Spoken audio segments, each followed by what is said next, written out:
नेताजी सुभाष चंद्र बोस एक ऐसा नाम जिसे आजादी की लड़ाई में सबसे निर्भीक क्रांतिकारियों में गिना जाता है। लेकिन क्या आपको पता है कि आजादी के बाद भी नेताजी और उनके परिवार को शक, निगरानी और उपेक्षा का सामना करना पड़ा। मीडिया रिपोर्ट्स बताती हैं कि नेहरू और नेताजी के बीच था टकराव।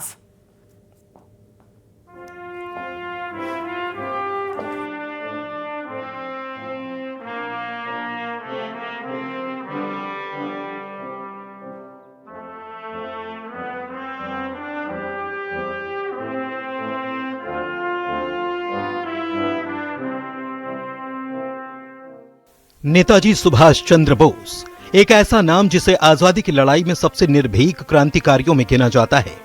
लेकिन क्या आपको पता है कि आजादी के बाद भी नेताजी और उनके परिवार को शक, निगरानी और उपेक्षा का सामना करना पड़ा। कहा जाता है कि देश के पहले प्रधानमंत्री जवाहरलाल नेहरू ने न सिर्फ नेताजी का राजनीतिक विरोध किया, बल्कि सत्ता में आने के बाद भी उनके योगदान को दबाने की कोशिश की। नेहरू ने किया नेताजी का राजनीतिक विरोध, नेताजी के योगदान को दबाने की कोशिश।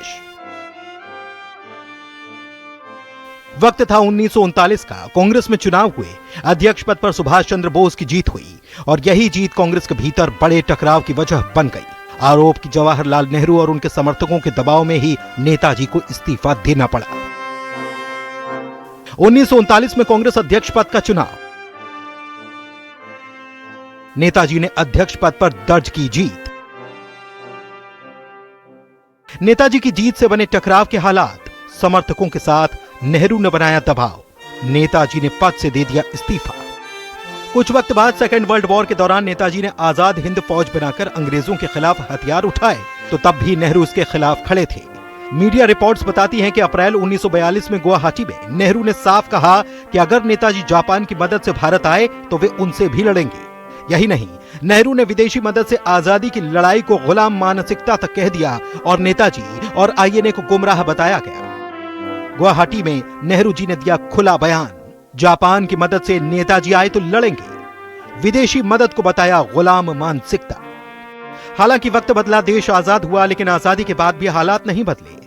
प्रधानमंत्री रहते हुए नेहरू पर आरोप कि उन्होंने नेताजी को राष्ट्रीय सम्मान देने से दूरी बनाए रखी, जैसे कि लाल किले में नेताजी के स्मारक से इनकार, देश की संसद में नेताजी का चित्र नहीं लगाया गया, दिल्ली में दशकों तक कोई बड़ा स्मारक नहीं बना। दरअसल 1945 में नेताजी की कथित विमान दुर्घटना आज भी रहस्य है। नेहरू ने खुद माना कि पुख्ता सबूत नहीं है, फिर भी नेताजी को मृत घोषित किया गया। जांच समितियां बनी, लेकिन वे गोपनीय रहीं और परिवार के सामने नेताजी की मौत आज भी सवाल है।